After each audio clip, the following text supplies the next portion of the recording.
What's going on, YouTube fam? It's your boy Tony 2 times, and we back with another episode of Hood Tales, man. Before I start, be sure to tap that like button. It's free. It helps get the video out there. Definitely watch this video to the end so you can hear the full story and all the details in the case. Everything in this is alleged. For my day one fam, y'all already know it's all love. Thanks for tuning back into another episode. If you're new to the channel and you feeling the content, feel free to subscribe. Tap that notification bell so you can be notified every time we drop a new video. Oh yeah, feel free to share the channel with your peoples. Everybody is welcome. With that being said, let's get right into the story. When most people feel like they have found their person, they go all in. In the beginning, the love is strong. Y'all lay and talk all night, go on dates, plan for the future.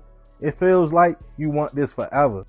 As time goes on, some choose to take things to another level, whether making a lifelong commitment of marriage or deciding to have a child together, which is also a lifetime commitment. For some, their child brings them closer together. They both realize they have a little person to take care of. They lock in and try to make things work and be a family. But mine is all the gender reveals and baby showers. For a lot of couples, everything is not always what it seems, and everything that glitters isn't gold. For men, I hear a lot of the times them say the woman changed when they had their child, turned into their enemy, and if the relationship doesn't work out, they use the baby against them. With women, they always say their baby fathers get super controlling and possessive and feel like they own them once they have their child. We all know that's not all couples. Some understand no matter what, even if we both move on, it's all about their child. And they do good with co-parenting. But for others, to them, breaking up, knowing I have a child with you, it's all about control and get back. They think, what can I do to mess your life up? Which is crazy when you think about it. Because if your child's other parent is not straight, you are really hurting your child. Then you have the new man or woman that chooses to take on somebody with kids. And depending who they have a child by, things can go left real fast. And on this episode of Hood Tales, we'll be taking it to Chicago, Illinois to discuss the case of a man who came home from jail and took his baby mother's new boyfriend's life. Back in 2019, 24-year-old Ed Rush was trying hard to navigate life in Chicago. Ed was trying to stay out the way and be a father, as he had a child with a young lady who we'll call Shay for the sake of the story.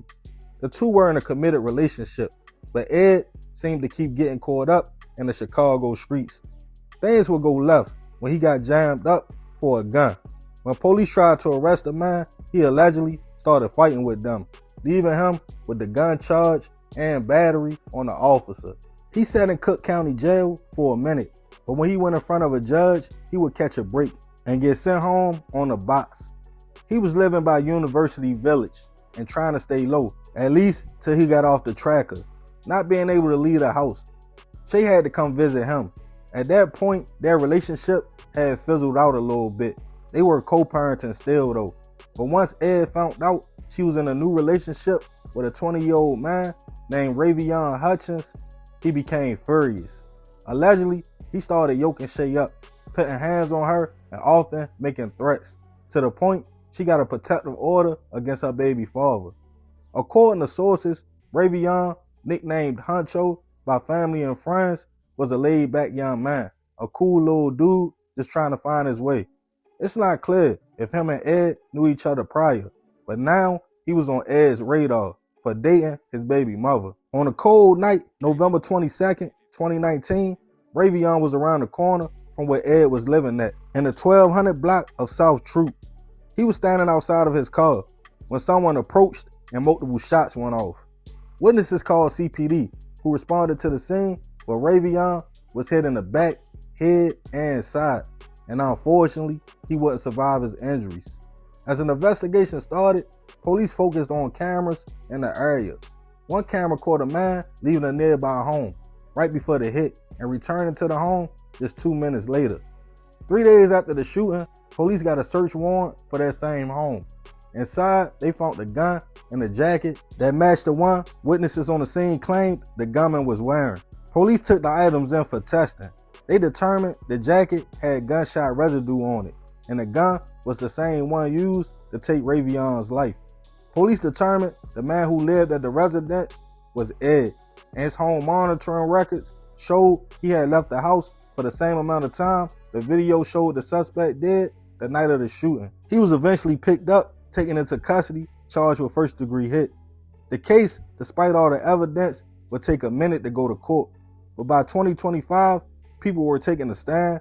The woman who owned the gun used in the hit testified she kept the weapon at Ed's house because she had kids of her own and didn't want to put them in harm's way. Shay also took the stand, testifying about their relationship. She stated it had ended, but Ed became aggressive. He didn't want to see her with nobody else and would often make threats and put hands on her, so she got a protective order. As the jury sat and listened to the prosecutor point to the fact Ed was already on a box, he was facing charges, wasn't even supposed to be in possession of a gun. They alleged when he got word Rayveon was around the corner, he let his feelings get the best of him and went and took the young man's life.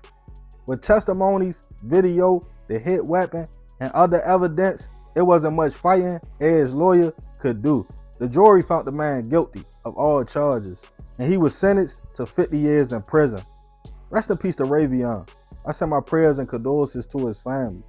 It's always tough when somebody loses their life for nothing, simply doing what young men do, dating a young lady.